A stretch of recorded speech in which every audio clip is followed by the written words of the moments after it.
Hi, welcome to TCTMD. My name is Mamas. I'm the Senior Clinical Editor and we're at India Live. Today, it's my pleasure to introduce Professor Madhuri Jyotsna, who is the Head of Department in a hospital in Hyderabad. So welcome to TCTMD.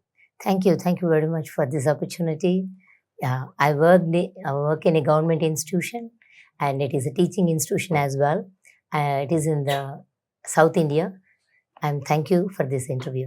No, so we had a very interesting discussion before the interview. One of the things that we were going to talk about today is coronary heart disease in India. And really, maybe my first question can be, why do you think coronary artery disease presents so young in the Indian population? Yeah, it is mainly, I think it's effect on the diabetes in the young females. As you know that in the whole of the Asian population, there is a drastic increase in the diabetes incidence. So also in Indian population.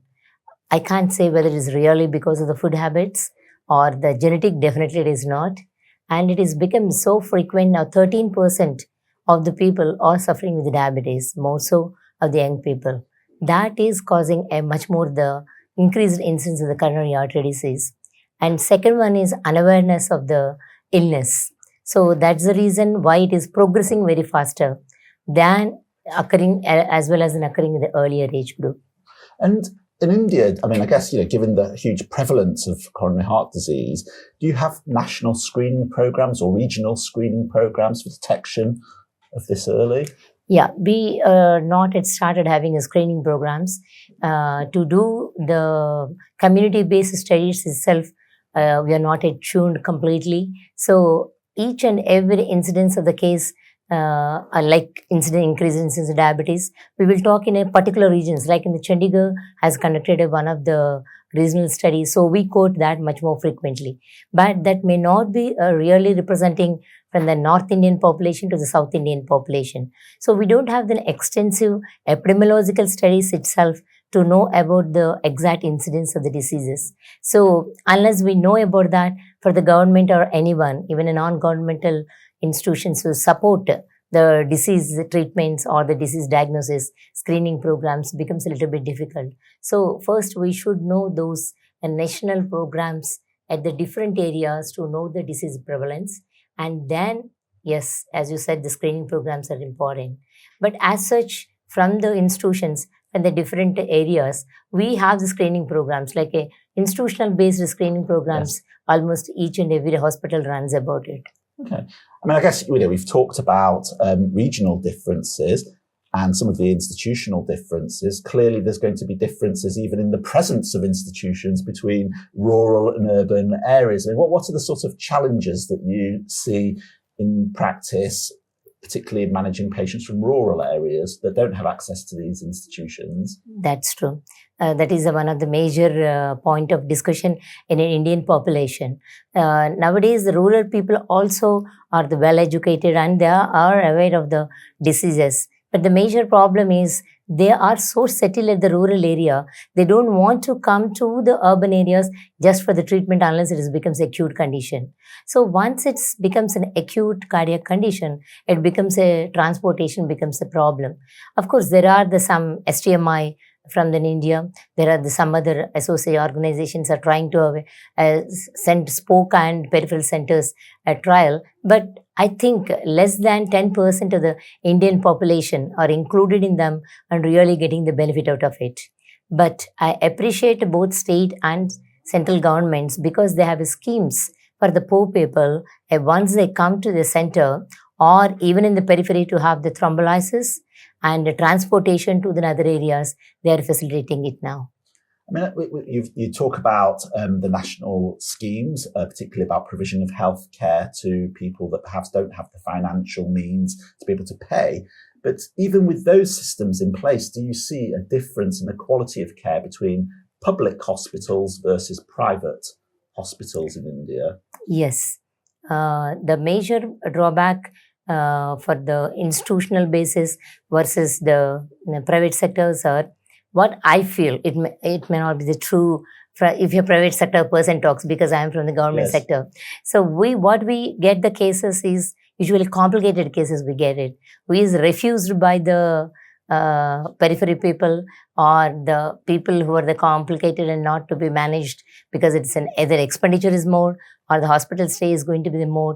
Those people ultimately they'll land up in the institutions. So the institution cases are going to be much more complicated. But the same thing is not true for the facilities. Like in the private sector, they can have all the facilities are available. It depends upon the operators and their demands and supply by the hospital. But it is not so in a government sector for each and every area.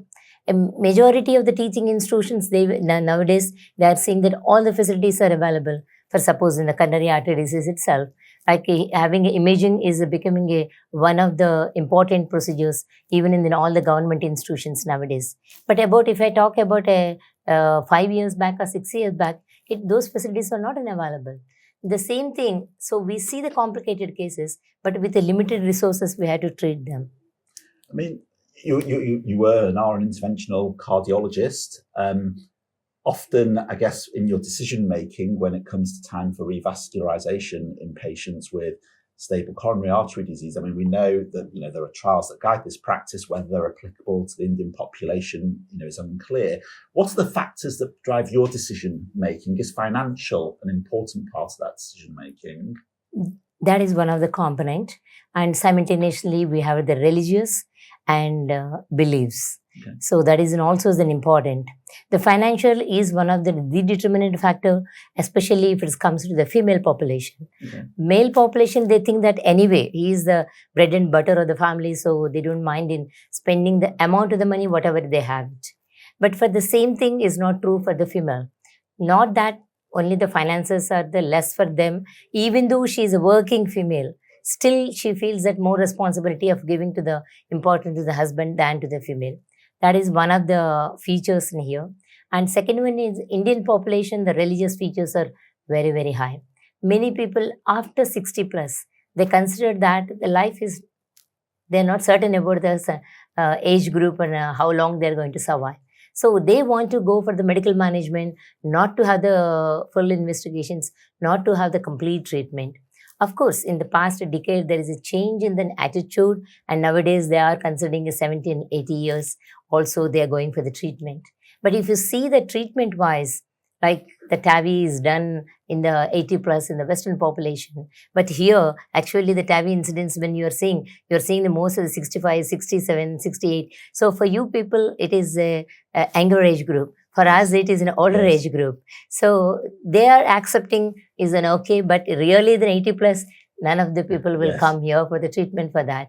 If at all you say that, okay, I'll take the drugs and I will see how I will do it.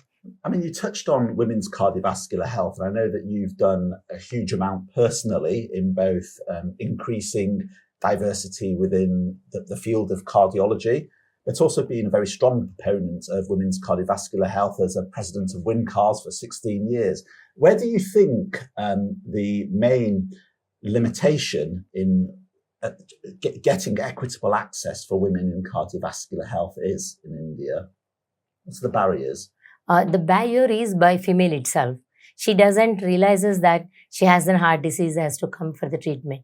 Okay. She underplays all her symptoms and gives an importance to the family, and she doesn't even come to the hospital.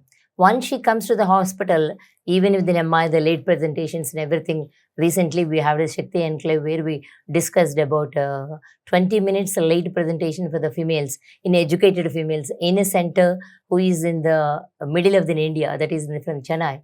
So even though we know that late presentation occurs, not only that, even subsequent management also, they wanted to go for a lesser price treatment. Even in the drugs, if they choose in the medical therapy also, they don't take all the drugs which are prescribed, which are given a free cost for them, they will take it, but not for the things which are there. So there is an entirely some subgroup of the people, nearly I say 20% of the population doesn't take almost like a treatment, even if they come to the hospital. So with that, I'd like to thank you. It's been a really interesting and enlightening discussion, and I'd like to thank our viewers on TCT MD.